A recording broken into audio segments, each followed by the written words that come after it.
De la fumée s'échappait encore ce matin du bâtiment de la médiathèque de Cala-Gomène. La nuit dernière, les pompiers du SIVM Nord installés à Koumak ont été appelés vers 22h45. Une fois arrivés sur place, l'incendie s'était généralisé. Les 6 soldats du feu ont sécurisé l'autre partie du bâtiment qui abrite une salle d'exposition et ont protégé l'école communale située à 2 pas. Aïssa, qui habite le village, a assisté impuissant au carnage. Moi, je suis venu par rapport à la flamme de la fumée. C'est ça que je suis sorti. Puis je déboule là jusqu'à quand les pompiers ont rentré, vers 1h du matin. Je reste là pour... Ça m'a beaucoup touché. C'est rapide, c'est rapide. J'ai dit tout à l'heure que c'est que des livres. Et puis le haut là, en haut là où il y a, tu vois, le fer là-bas, c'est tout en planche. Où il y a le ordi, il y a tout ça là. Ben, si la province nous a donné des ordinateurs pour travailler, peut-être même pas 1 an. Mais ça y est, ils n'ont pas pris une flamme. Oui, c'est triste. Au lieu d'avancer, on a reculé encore.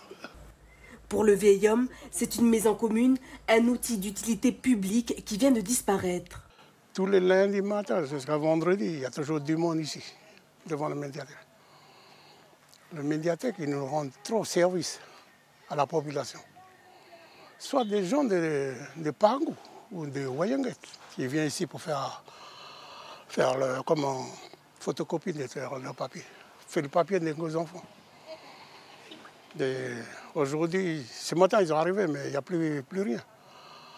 Ils sont arrivés, mais ils sont étonnés de la maison. Au total, plus de 3000 ouvrages ont été calcinés, ainsi qu'une cyberbase et le matériel informatique qu'elle abritait. Une enquête est en cours pour déterminer les causes du sinistre. Contactée, la mairie s'est refusée à tout commentaire. La Nouvelle-Calédonie se trouve aujourd'hui à la croisée des chemins. Une seule voie s'ouvre à nous, celle d'un accord politique. Ces termes sont issus du document présenté par Manuel Valls samedi soir. Avant son départ, le ministre des Outre-mer a remis aux délégations politiques et à la presse un document de synthèse. Il comporte les positions des uns et des autres sur différents thèmes. Le tout sous forme d'hypothèses. 3 points essentiels ont animé les échanges: le lien avec la France, la citoyenneté calédonienne et le corps électoral, la gouvernance et les institutions calédoniennes. Pour le premier point, si le droit à l'autodétermination est bien reconnu par chacun comme inaliénable, les modalités de son exercice sont à définir. Le lien avec la France demeurerait inscrit dans la Constitution française et une loi fondamentale calédonienne serait inscrite. Partant de ces principes, 4 hypothèses d'autodétermination ont été évoquées. Elles vont d'un accord global qui prévoit le transfert total des compétences régaliennes à un statut de large autonomie dès 2025. Deuxième point important des discussions, la citoyenneté et en particulier le corps électoral, un sujet extrêmement sensible qui a déclenché la crise du 13 mai. Pour ce thème, les 4 hypothèses formulées vont de l'ouverture du corps électoral aux natifs uniquement à l'intégration des résidents de plus de 10 ans selon certaines conditions. En ce qui concerne le dernier point, la gouvernance et les institutions calédoniennes, un accent a été mis sur les compétences des provinces et 3 hypothèses ont été émises. Celle d'un statu quo, celle d'une différenciation et d'un renforcement de l'autonomie fiscale et économique des provinces. La dernière hypothèse va plus loin en élargissant les domaines de compétences à transférer aux provinces. Ces scénarios seront prochainement abordés avec le ministre des Outre-mer. Manuel Valls devrait revenir d'ici 3 semaines pour poursuivre les négociations.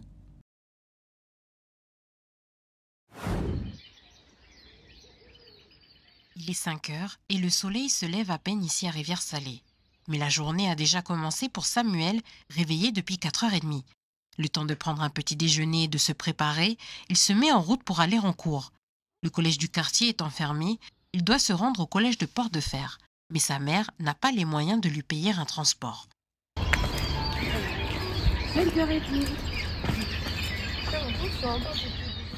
La maman de Samuel ne peut pas l'accompagner. Elle doit se préparer pour aller au travail.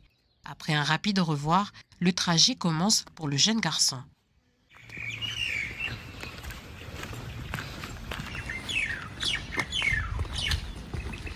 Du coup là tu finis à quelle heure? 5 heures.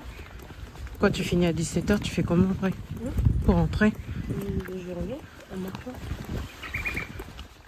Un trajet à l'aller et au retour qui est non sécurisé pour le collégien.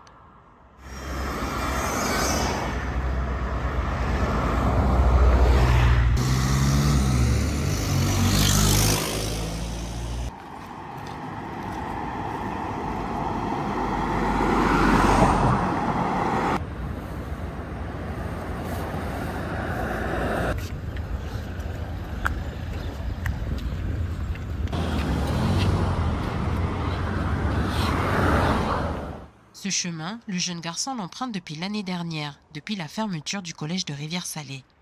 Tu mets combien de temps en général? 1 heure. T'es pas trop fatigué quand t'arrives au collège? Il est 6h30 quand Samuel arrive au collège. Un peu mouillé, surpris par la pluie. Son premier cours commence à 7h15 et son dernier cours se termine à 17h10. Avec 1 heure de trajet sur le retour, il sera chez lui vers 18h30 ce soir.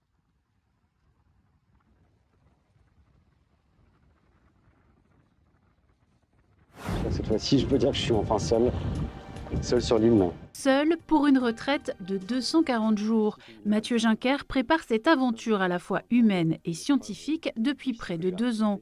Elle se déroule sur l'un des atolls inhabités des Tuamotu, atoll dont il tait le nom pour préserver sa quiétude. Le biologiste y a installé un phage surélevé et a exploré une quarantaine d'atolls à l'aide d'un kayak à pagaie, voile et pédalier.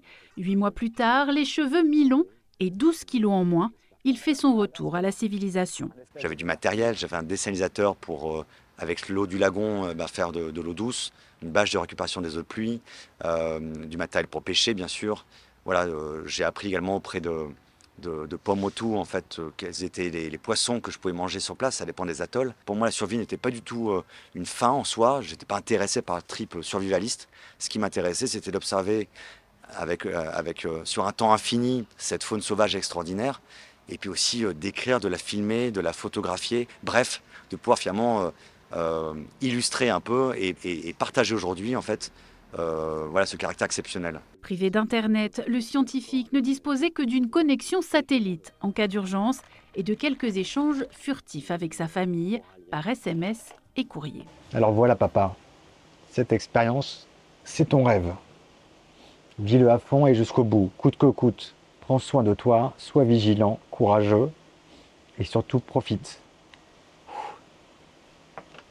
Au fil des semaines, Mathieu Juncker a collecté des centaines de données pour alimenter une série d'études scientifiques.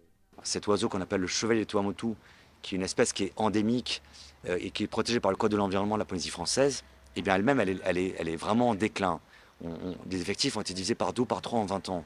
Et donc on s'aperçoit que si on ne prend pas en fait des mesures de gestion qui visent à conserver l'espèce et plus largement l'espace sur lequel elles vivent, eh bien en fait on risquerait de les voir disparaître comme c'est déjà le cas en fait.